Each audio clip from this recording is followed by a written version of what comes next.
What is good, YouTube? Quinn Wade coming out with that instant basketball analysis, going live on Analysis Playground exclusively now on YouTube.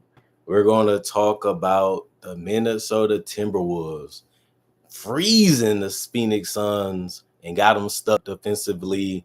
They didn't know how to guard them. They didn't know how to stay in front of them. They didn't know what to do.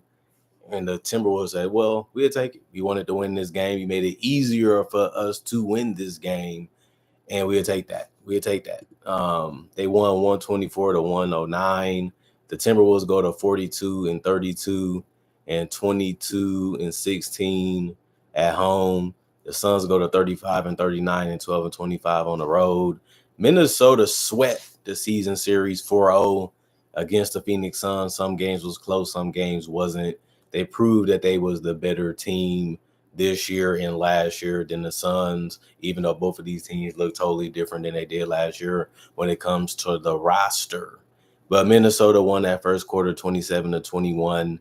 They won the second quarter 30 to 24. In the third quarter 35 to 30, but they lost that fourth quarter 34 to 32, but that didn't really make up any distance for the lead because they played okay in that fourth quarter. They played a little even, but you can't win it that way if you're trying to win the game is basically what I'm saying. You need to have, them score less, or you just gonna have to score more, which the Suns couldn't really do.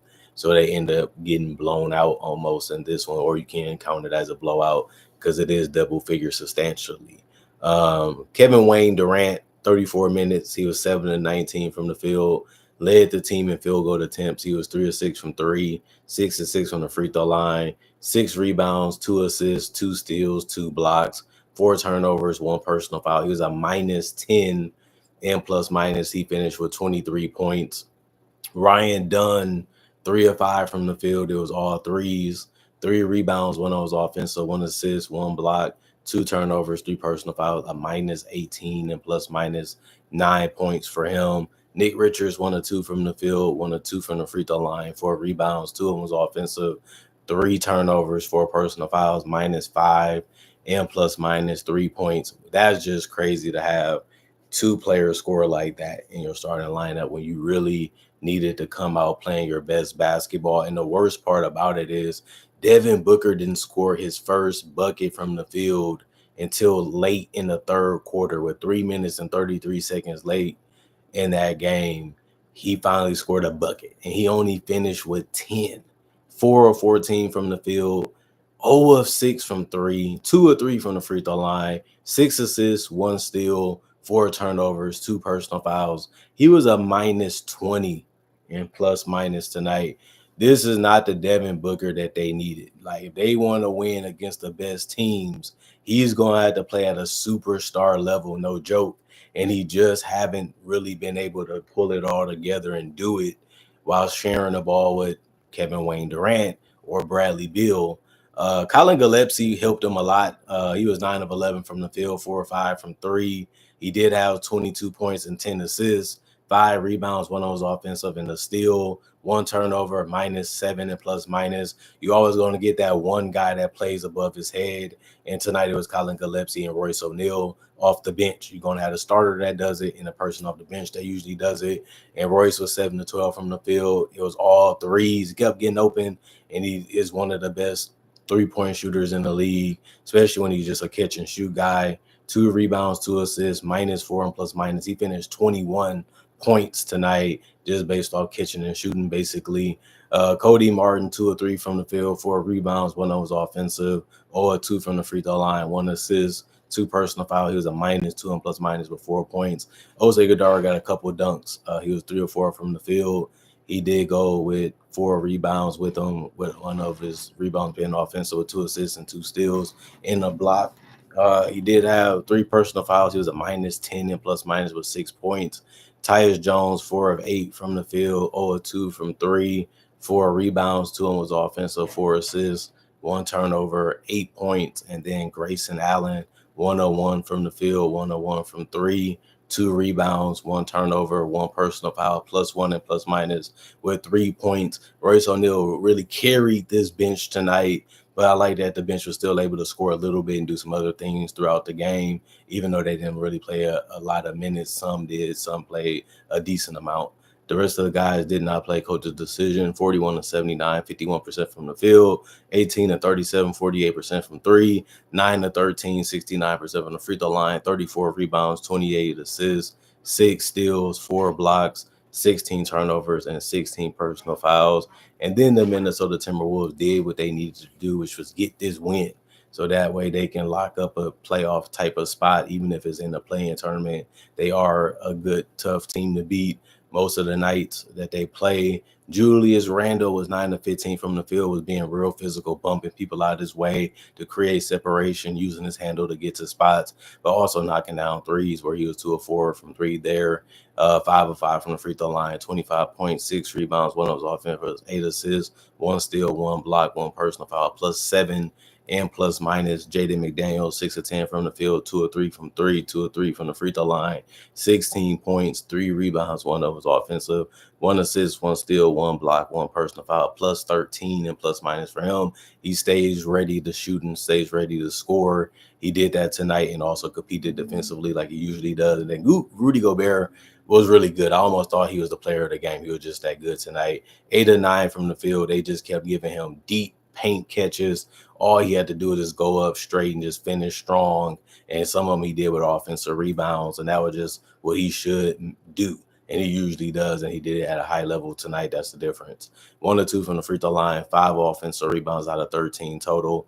1 assist, 4 steals, 1 block, 4 turnovers, 5 personal fouls, a plus 20 and plus minus. Mike Conley, 5 of 10 from the field, 3 of 7 from three, 3 rebounds, 4 assists, 2 steals, 1 block, 2 turnovers, and a personal foul, plus 23 and plus minus. He finished with 13 points. As long as he's helping, that's all you can ask for at his age. He played defense. He made plays for others. He scored the basketball. He knocked down his threes, and that's what he did tonight, which was very helpful. Anthony Edwards was 8 of 19 from the field, 4 of 10 from three, 4 rebounds, 3 of them was offensive, 5 assists, 1 steal, 2 turnovers, 1 personal foul. He was a plus 9 and plus minus with 20 points. His teammates played so well. He didn't have to have a dominant game. That's always good to see. Sometimes Nas Reed, 3 of 7 from the field, 3 of 5 from three, 7 rebounds, 1 of those offensive, 4 assists, 1 steal, 1 turnover, 2 personal foul, plus 3 and plus minus 9 points. Dante DiVincenzo kept finding ways to intercept. When he wasn't doing that, he was hitting threes. He was 3 of 6 from three, 4 of 9 from the field, 2 of 2 from the free throw line, 2 rebounds, 1 of those offensive, 5 assists, 2 steals, a turnover, 3 personal fouls. He was a plus 4 and plus minus and 13 points for him. And he was the only guy that got in double figures off the bench tonight in any statistical category. Nickel, 3 of 8 from the field, 1 of 3 from three, 1 of 1 from the free throw line, 3 rebounds, 3 assists. He finished with 8 points, 1 turnover, 2 personal fouls, and he was a plus 2 and plus minus. And Jalen Clark, 1 of 2 from the field, 1 of 1 from three, 2 boards, 2 personal fouls, a minus of 6 and plus minus 3 points. The rest of the guys did not play. Coach's decision, 47 of 89, 52% from the field, 19 of 39, 48% from three, 11 of 13, 84% from the free throw line. They did get 12 offensive rebounds and 43 total. They won that battle. 31 assists. They won that battle. 12 steals. They definitely won that battle. That was a big reason why they was able to win this game. 4 blocks, 11 turnovers. That helped. And also 18 personal fouls. The Suns won that one. And the Phoenix Suns get another loss on their record when they mainly needed it, because the Suns are in a situation where they're going to be able to hurt themselves with any more losses, as they're not really even locked into a play-in spot. The Dallas Mavericks got AD back, which helps them have a chance of being able to have a better record than the Suns, who continues to lose. And that might force them to be 11th, which means they're not going to be in a play-in tournament. So a loss like this is really going to be demoralizing for them mentally, because Devin Booker is not playing well. Kevin Durant is doing all he can do at his age.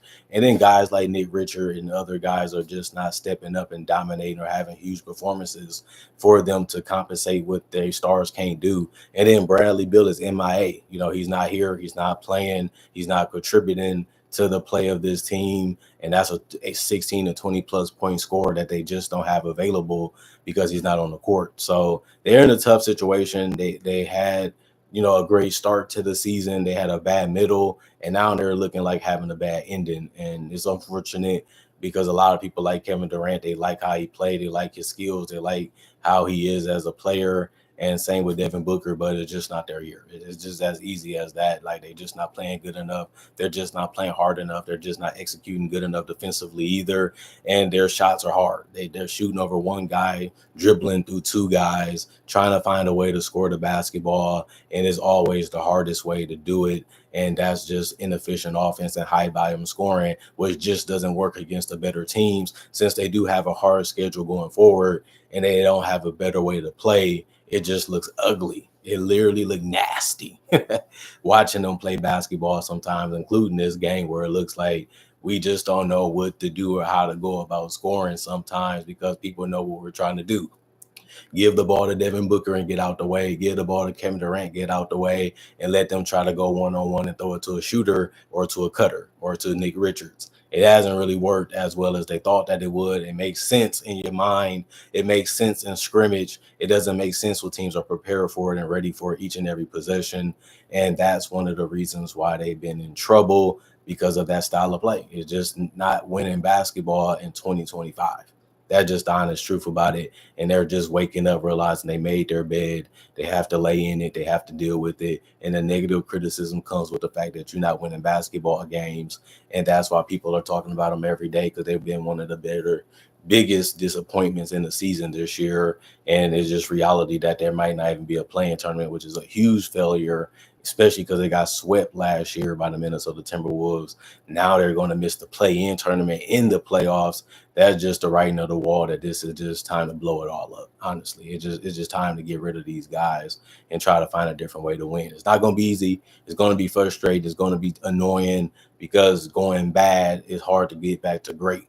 And when they got Kevin Durant, they thought they'd be great, and they just never got there, ever. And should be. I heard a lot of people say they should bring it back one more year.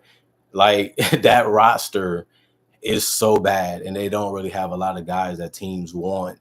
That is going to be hard to literally try to rebuild this roster and try to go all in for a championship next year. It's just not realistic, especially because Bradley Beal has lost value and he's on a no trade clause. And Devin Booker, he's probably going to get you the better return, but it's all going to be players that's not going to help you win that much with Kevin Durant. And that Kevin Durant can go wherever he wants to because he doesn't have to ask for a trade. And if you do trade him, I don't think teams are giving up that much because he's not really helping you win. So if he's not going to be the missing piece, they're not going to really go for him. And it's hard for him to be the missing piece because his contract is so big. Other than that, comment, like, subscribe, share, hit the notification bell for more analysis. If you're new to the channel, I do conversation videos just like this and different various other topics about NBA only content. I also do breakdowns with real footage of legends, current legends, rookies, and also future stars. I also do mock drafts and draft coverage. I also have over 3,000 videos that's already on my channel that you can check out and possibly become a fan or a subscriber. Other than that, I got my social medias on my channel if you want to see some other things I do besides NBA only content. I also do have my email on my channel if you want to contact me directly for whatever the reason is, if you don't want to do it on social media or in the comment section. And other than that, thank y'all for watching. Thanks for enjoying the content. Thanks for coming back. Thank y'all for appreciating the content for what it is. Y'all stay blessed up. Y'all stay good. Let's continue to try to make 25 better than 2015. And that's all I can ask myself to do is just try to top myself and have fun doing it and enjoying the beautiful game of basketball as we know it could be. And this was just another game to watch and enjoy and have fun doing it. And the entertainment is me telling you what I think, just like I see y'all in person or I might see y'all on the internet. It's the same thing, same conversation, same opinion, same analysis. It's just done a different way. Other than that, peace out. See y'all later tonight with more analysis, and I'm gone for now. Buzz game up next.